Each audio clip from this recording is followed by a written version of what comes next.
Thank you, Madam Chair. Chairman Powell, welcome back, albeit virtually. There's a great deal of uncertainty right now.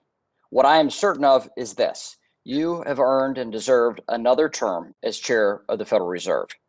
You have proven to be a steady hand throughout this pandemic, our ongoing recovery, and you've defended the independence of the Fed. Thank you for your service. Thank you for your leadership. Now, we're going to spend the next 3 hours telling you everything you've done wrong, but you do deserve another term.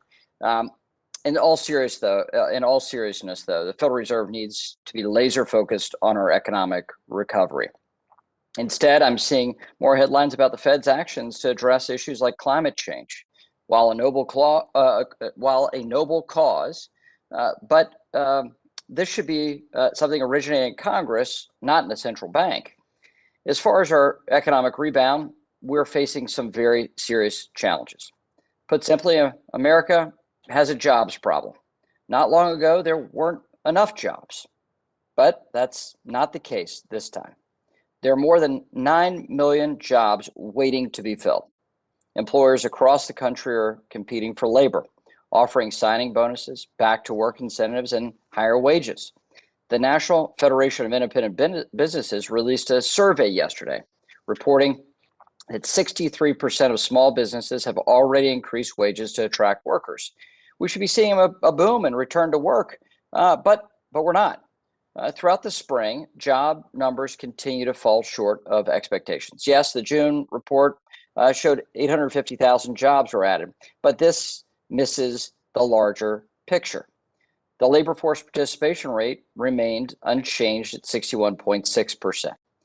The number of long-term unemployed Americans have increased by 233,000, and companies continue to struggle to hire enough workers to meet their business needs. We need a plan to get people back to work, not just in the short term, but in the long term. That's what we should be focused on. I wish my Democrat colleagues felt the same way. Instead, they want to continue the spending binge that they're all about, on a laundry list of progressive ideas that have no hope of bipartisan support and have nothing to do with getting Americans back to work. The $2 trillion COVID package that was passed in March wasn't enough spending for them.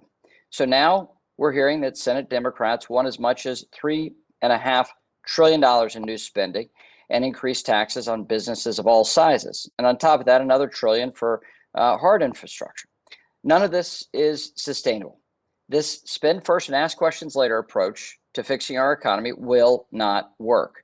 Our economy simply cannot handle this level of spending. Long term, it will lead to sluggish growth, persistent unemployment, and a declining standard of living.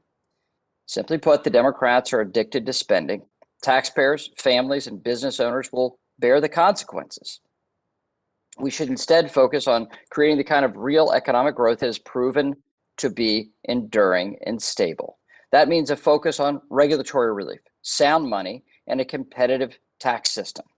This will deliver the kind of broad prosperity that defines our uniquely American system of free enterprise. To have a recovery that works for all Americans, we need to get Americans back to work. Madam Chair, thank you for holding this hearing.